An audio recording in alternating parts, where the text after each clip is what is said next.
اعوذ باللہ من الشیطان الرجیم بسم اللہ الرحمن الرحیم ان الحمد للہ ونحمده ونستعینه ونستغفره ونعوذ باللہ من شرور انفسنا من سیئات اعمالنا من يهد اللہ فلا مضل له ومن يضلل فلا هادي له اشهد ان لا الہ الا اللہ وحدہ لا شریک له واشهد ان محمدا عبده ورسوله بعد فان خیر الحدیث کتاب اللہ وخیر هدی هدی محمد صلی اللہ علیہ وسلم وشر الأمور محدثاتها وكل محدثة بدعة وكل بدعة ضلالة وكل ضلالة في النار. وقال عز وجل بالقرآن المجيد أعوذ بالله من الشيطان الرجيم رب اشرح لي صدري ويسر لي أمري واحلل عقدة من لساني يفقهوا قولي يا رب العالمين.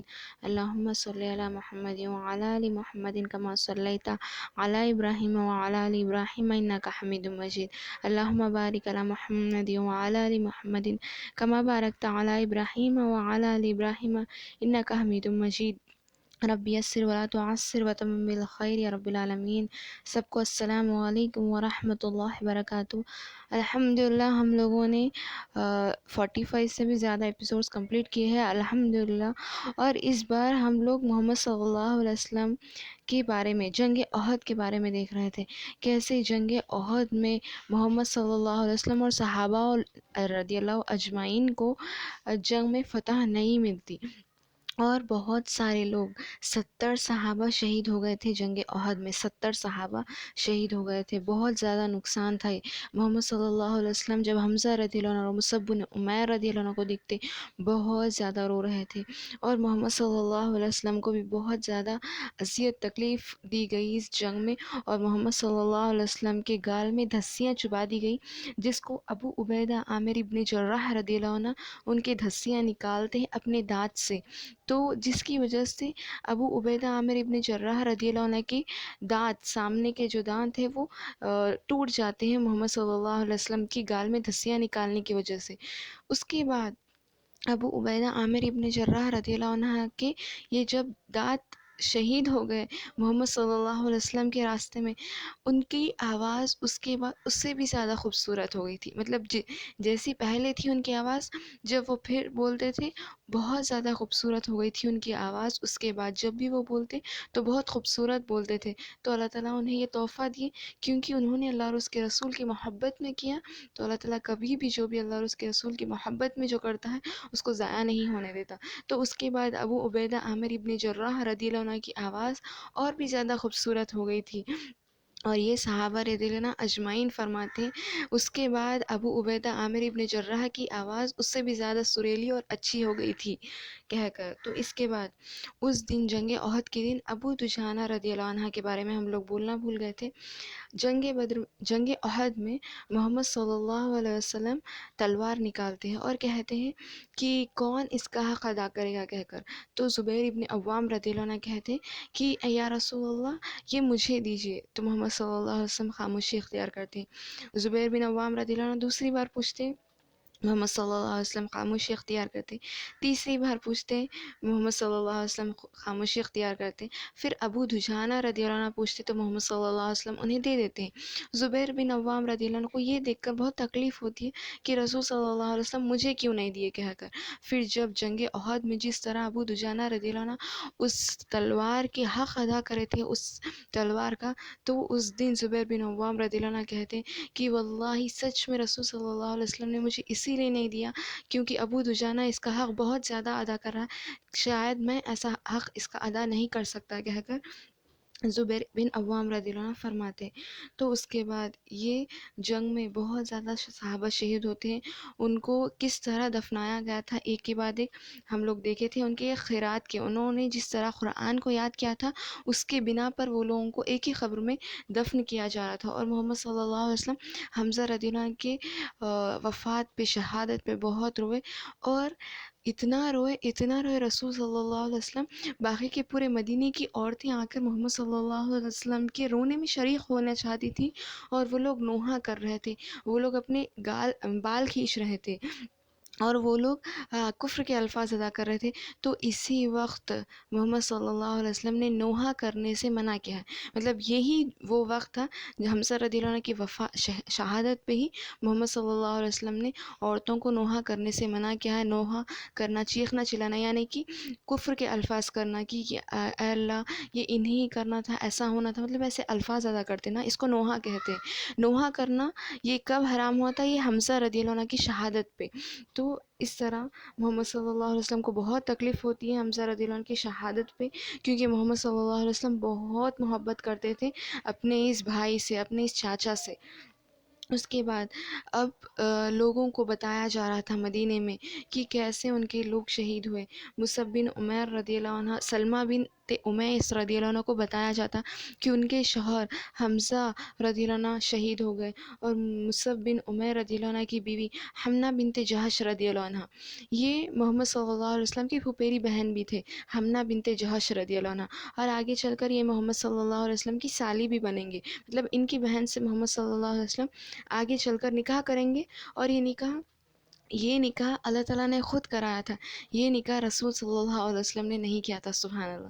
انشاءاللہ اس کے بارے میں بھی ہم لوگ دیکھیں گے. تو حمنہ بنت جہش رضی اللہ عنہ کو بتایا جاتا کہ آپ کی بھائی شہید ہو گئے ہیں، تو وہ ان کے لیے مغفرت کی دعا کریے. صحابہ آ کر بتاتے ہیں تو وہ مغفرت ان کے لیے استغفار کرتی ہے اور مغفرت کی دعا کرتی ہے. پھر ان کو بتایا جاتا ہے کہ ان کے چاچا حمزہ رضی اللہ عنہ، کیونکہ حمزہ رضی اللہ عنہ بھی یہ ایک ہی گھر کے تھے نا، تو حمزہ رضی اللہ عنہ کا انتقال ہو گیا ہے ان کے ماموں کا، تو وہ حمزہ رضی اللہ عنہ کے لیے بھی دعا کرتی. پھر جب انہیں بتایا جاتا ہے کہ تمہارے شوہر مصعب بن عمیر رضی اللہ عنہ کی شہادت بھی ہو گئی ہے، تو وہ ایک دم چیخ اٹھتی ہیں. تو جب رسول صلی اللہ علیہ وسلم فرماتے ہیں کہ ایک عورت کے دل کے قریب بہت زیادہ اس کا شوہر ہوتا ہے، اسی لیے حمنہ نے اس وقت چلایا جب اس کے شوہر کی شہادت کی خبر سنی، اس وقت نہیں جب اس کے گھر والوں کی شہادت سنی، کہہ کر محمد صلی اللہ علیہ وسلم فرماتے ہیں. پھر ایک عورت رہتی ہے بنو دینار کی، بہت زیادہ ایمان والی خاتون تھی، تو اس کو بتایا جاتا ہے کہ تمہارے شوہر کا انتقال ہو گیا، تو وہ صبر کرو. وہ صبر کرتی ہیں اور اللہ تعالیٰ سے ان کی مغفرت کی دعا کرتی ہیں. پھر ان کو بتایا جاتا ہے کہ ان کے بھائی کا انتقال ہو گیا، وہ صبر کرتی ہے اور ان کے بھائی کے لیے دعا کرتی ہے. اور انہیں بتایا جاتا ہے کہ تمہارے والد کا انتقال ہو گیا اور تمہارے والد شہید ہو گئے اس جنگ میں، تو وہ بھی صبر کرتی ہے اور ان کے والد کے لیے دعا کرتی ہیں. پھر وہ کہتی ہیں کہ یہ یا محمد صلی اللہ علیہ وسلم کیسے، مطلب محمد صلی اللہ علیہ وسلم کو تو کچھ نہیں ہوا نا، کہہ کر وہ کہتی ہیں ما فعل رسول اللہ، ما فعل رسول اللہ، محمد صلی اللہ علیہ وسلم کہاں ہے، کہہ کر وہ پوچھتی ہیں. تو صحابہ بولتے ہیں کہ اللہ کے رسول صلی اللہ علیہ وسلم ٹھیک ہے، کہہ کر نہیں میں اللہ کے رسول صلی اللہ علیہ وسلم کو دیکھنا چاہتی ہوں. تو جب محمد صلی اللہ علیہ وسلم آ جاتے ہیں تو وہ صحابیات کہتی ہیں کل مصیبت بعدہ حیینہ، کہ محمد صلی اللہ علیہ وسلم کو دیکھنے کے بعد تمام مصیبتیں آسان ہیں. مطلب محمد صلی اللہ علیہ وسلم کو دیکھ کر تمام مصیبتیں آسان ہو جاتی ہیں ہمارے لیے. اتنی محبت تھی اللہ اور اس کے رسول کے لیے ان کے دلوں میں.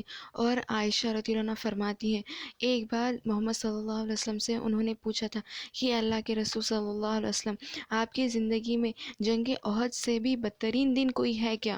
مطلب جنگ احد میں اتنا زیادہ نقصان ہوا تھا، مدینے میں سب جانتے تھے کہ جنگ احد کتنا بہت زیادہ خطرناک دن تھا وہ لوگوں کے لیے، بہت زیادہ غموں کا دن تھا وہ لوگوں کے لیے، بہت زیادہ صحابہ 70 صحابہ شہید ہو جاتے ہیں. تو عائشہ رضی اللہ عنہ نے فرمایا، تو محمد صلی اللہ علیہ وسلم کہتے ہیں کہ اے عائشہ احد سے بھی زیادہ مشکل دن میرے لیے طائف کا دن تھا. طائف کا دن محمد صلی اللہ علیہ وسلم کی زندگی میں سب سے مشکل والا دن تھا، محمد صلی اللہ علیہ وسلم فرماتے ہیں. اس کے بعد محمد صلی اللہ علیہ وسلم اب سب لوگ کہہ رہے تھے کہ ہم لوگوں کو یہ جنگ میں فتح کیوں نہیں ملی، کیونکہ جنگ بدر میں کم تھے لوگ، اور وہ لوگ جنگ بدر میں مسلمانوں کی تعداد کم تھی اور کافروں کی، مشرکوں کی تعداد زیادہ تھی، پھر بھی جنگ بدر میں وہ لوگوں کو فتح ملی. پھر جنگ احد میں کیوں نہیں نہیں ملی، یہ صحابہ پوچھنے لگے تھے، تو اللہ تعالیٰ نے قرآن میں سورہ آل عمران میں فرمایا ہوا من عند انفسہم، یہ تمہارے ہاتھوں کی وجہ سے. کیوں؟ کیونکہ تم نے نافرمانی کی اللہ اور اس کے رسول کی. اسی وجہ سے دو چیزیں تھیں جس کی وجہ سے مسلمانوں کو فتح نہیں ملی جنگ احد میں. ایک تھی وہ لوگ ایک دوسرے کے بیچ جھگڑا کرنے لگے تھے. جب محمد صلی اللہ علیہ وسلم نے انہیں بتا دیا تھا، محمد صلی اللہ علیہ وسلم کا حکم آنے کے باوجود وہ لوگ پہاڑی پہ جھگڑا کر رہے تھے، نہیں ہم لوگ جائیں گے اور نہیں مت جانا کہہ کر. ایک تو جب بکھر جاتے ہیں لوگ، اور دوسرا جب اللہ اور اس کے رسول کی نافرمانی کرتے ہیں. صرف جنگ احد میں ہی نہیں بلکہ ہماری بھی زندگیوں میں جب ہمیں نقصان کیوں ہوتا ہے؟ کیونکہ ہم لوگ جب بکھر جاتے ہیں، ہم لوگ جب اللہ اور اس کے رسول کی اطاعت نہیں کرتے، نافرمانی کرتے، اور ہم لوگ جب بکھر جاتے ہیں تب ہمارے بیچ میں بھی ایسی مصیبتیں اور مشکلیں آن پڑتی ہیں. یعنی کہ ہم لوگوں کو ہر وقت میں اللہ اور اس کے رسول کی اطاعت کرنی چاہیے. جیسے اللہ تعالیٰ نے قرآن میں سورہ آل عمران میں یہ آیتیں نازل کرتے ہیں. اللہ تعالیٰ قرآن میں سورہ آل عمران، جہاں تک میرا ذہن ہے شاید یہ 4 پارے میں ہے، بہت زیادہ اللہ تعالیٰ نے سورہ احد کے بارے میں اور جنگ احد کے بارے میں سورہ آل عمران میں اللہ تعالیٰ نے بہت زیادہ آیتیں نازل کی ہے اس کے اوپر. اور محمد صلی اللہ علیہ وسلم کو اس کے بارے میں، محمد صلی اللہ علیہ وسلم کو صحابہ کے بارے میں یہ بھی بتایا گیا کہ اے رسول اللہ، آپ وہ لوگوں کو درگزر کریے، معاف کریے صحابہ کو، اور آپ ان سے بخشش کی دعا مانگیے کہہ کر. یعنی کہ محمد صلی اللہ علیہ وسلم کا بھی غصہ جائز تھا نا صحابہ پہ، کیونکہ انہوں نے نافرمانی کی تھی جس کی وجہ سے بہت زیادہ نقصان ہوا ہے، جس کی وجہ سے 70 صحابہ شہید ہو گئے تھے. اور اللہ تعالیٰ نے قرآن میں فرمایا کہ محمد صلی اللہ علیہ وسلم تمہیں بلا رہے تھے اور تم ان کی بات نہیں سن رہے تھے، کیونکہ تمہارے دل میں مال کی محبت آ گئی تھی جس کی وجہ سے تم لوگوں کو یہ نقصان ملا کہہ کر. اللہ تعالیٰ نے قرآن میں تیسرے سورہ میں، سورہ آل عمران میں 152 آیت میں فرمایا ہے کہ تمہارے دلوں میں مال کی محبت آ گئی تھی جس کی وجہ سے تم نے اللہ اور اس کے رسول کی نافرمانی کی اور یہ نقصان ہوا. اور صحابہ اور لوگوں کو یہ بات اتنی اچھے سے سمجھ آ گئی تھی کہ صحابہ نے اس کے بعد جنگ احد کا واقعہ کبھی بھی اپنی زندگی میں نہیں دہرایا. یعنی کہ جنگ احد میں نافرمانی کیے تھے نا یہ اللہ اور اس کے رسول کی، اس کے بعد اپنی زندگی میں کبھی بھی انہوں نے یہ جنگ احد کا واقعہ نہیں دہرایا. یعنی کہ انہوں نے پھر سے کبھی بھی اللہ اور اس کے رسول کی نافرمانی نہیں کی، کیونکہ اللہ تعالیٰ یہ بتانا چاہ رہے ہیں ہم لوگوں کو، صحابہ رضی اللہ عنہ اجمعین بھی ہماری طرح انسان ہیں، وہ لوگوں کے دلوں میں بھی خواہشات ہیں، وہ لوگ بھی اللہ اور اس کے رسول کی نافرمانی کرے تھے. پھر جب ان کو بتایا گیا تو وہ پھر سے ایمان کو مضبوطی سے پکڑ لیے تھے. ہم لوگ بھی انسان ہیں انہی کی طرح، ہم لوگ بھی بھٹک جائیں گے ضرور. ہم لوگوں کو پھر سے کیا کرنا ہے؟ ہم لوگوں کو اپنی غلطیاں سدھار کر اس کو سیدھے راستے پہ لے کے چلنا ہے، کیونکہ ہم بھی صحابہ کے جیسے ہی انسان ہیں. ہاں میں جانتی ہوں ہم لوگ صحابہ جتنے درجے تک نہیں پہنچ سکتے، لیکن صحابہ رضی اللہ عنہ اجمعین ہمارے لیے نمونہ ہے، تو انہیں دیکھ کر ہمیں سیکھنا چاہیے. جب بھی ہم ایسی نافرمانی کرتے اللہ اور اس کے رسول کی، پھر سے ہمیں یہ سبق سیکھنا چاہیے کہ ہمیں پھر سے اللہ اور اس کے رسول کی اطاعت کریں اور پھر سے ایسے غلطیاں نہ دہرائیں. کہ میں نے پہلے ہی آپ لوگوں کو محمد صلی اللہ علیہ وسلم کے اس نکاح کے بارے میں بتا دیا تھا. حفصہ رضی اللہ عنہ کے شوہر خنیس بن حذافہ رضی اللہ عنہ، جو حفصہ رضی اللہ عنہ کے پہلے شوہر تھے، ان کا انتقال بھی اس جنگ کی وجہ سے ہوتا. مطلب ان کو اس جنگ میں کچھ زخم ہوتے ہیں جس کی وجہ سے، اس زخم کی وجہ سے ان کی شہادت بعد میں ہوتی ہے جنگ احد کے بعد. تو اس کے بعد ہم لوگ واقعہ دیکھتے تھے کہ ایسے عمر بن خطاب رضی اللہ عنہ، عثمان رضی اللہ عنہ، ابو بکر صدیق رضی اللہ عنہ کے پاس جاتے ہیں اپنی بیٹی کا رشتہ لے کے، لیکن وہ دونوں خاموشی اختیار کرتے ہیں. پھر کیسے اللہ کے رسول صلی اللہ علیہ وسلم حفصہ رضی اللہ عنہ سے نکاح کرتے ہیں. تو میں یہ ایک بات بتانا بھول گئی تھی جب میں بتا رہی تھی کہ جب عثمان رضی اللہ عنہ ابو بکر صدیق رضی اللہ عنہ کے پاس محمد صلی اللہ عمر بن خطاب رضی اللہ عنہ رشتہ لے کے گئے تھے، وہ لوگ خاموشی اختیار کرتے ہیں اور عثمان رضی اللہ عنہ کہتے ہیں مجھے ابھی نکاح میں کوئی دلچسپی نہیں ہے کہہ کر، کیونکہ یہ دونوں بھی پہلے ہی اللہ کے رسول صلی اللہ علیہ وسلم سے سنے ہوئے تھے کہ اللہ کے رسول صلی اللہ علیہ وسلم نے حفصہ رضی اللہ عنہ کا ذکر کیا تھا. کیونکہ بعد میں ابو بکر صدیق رضی اللہ عنہ بلاتے ہیں عمر بن خطاب رضی اللہ عنہ کو، جب حفصہ رضی اللہ عنہ کا محمد صلی اللہ علیہ وسلم وسلم سے نکاح ہو جاتا ہے، بلاتے ہیں ابوبکر صدیق رضی اللہ عنہ، عمر رضی اللہ عنہ کو، اور کہتے ہیں یا عمر کیا تمہیں برا لگا کہ میں نے تمہاری بیٹی حفصہ کا ہاتھ، مطلب میں نے خاموشی اختیار کی، کیا تمہیں میری یہ حرکت بری لگی؟ تو عمر رضی اللہ عنہ، یہ لوگ بالکل ایک دم دل میں کچھ نہیں رکھتے تھے، یہ لوگ بول دیتے تھے.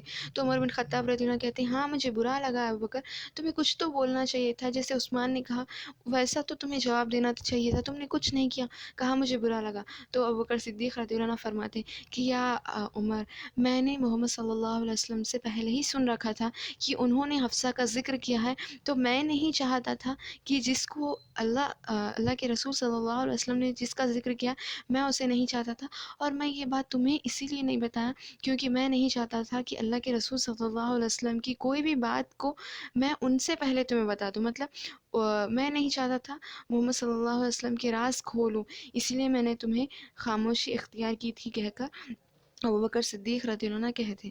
اس کے بعد زینب بنت خزیمہ رضی اللہ عنہ سے بھی محمد صلی اللہ علیہ وسلم نکاح کرتے ہیں، اور اس میں بھی اختلاف ہے کہ محمد صلی اللہ علیہ وسلم نے ان سے جنگ بدر یا جنگ احد کے بعد نکاح کیا تھا.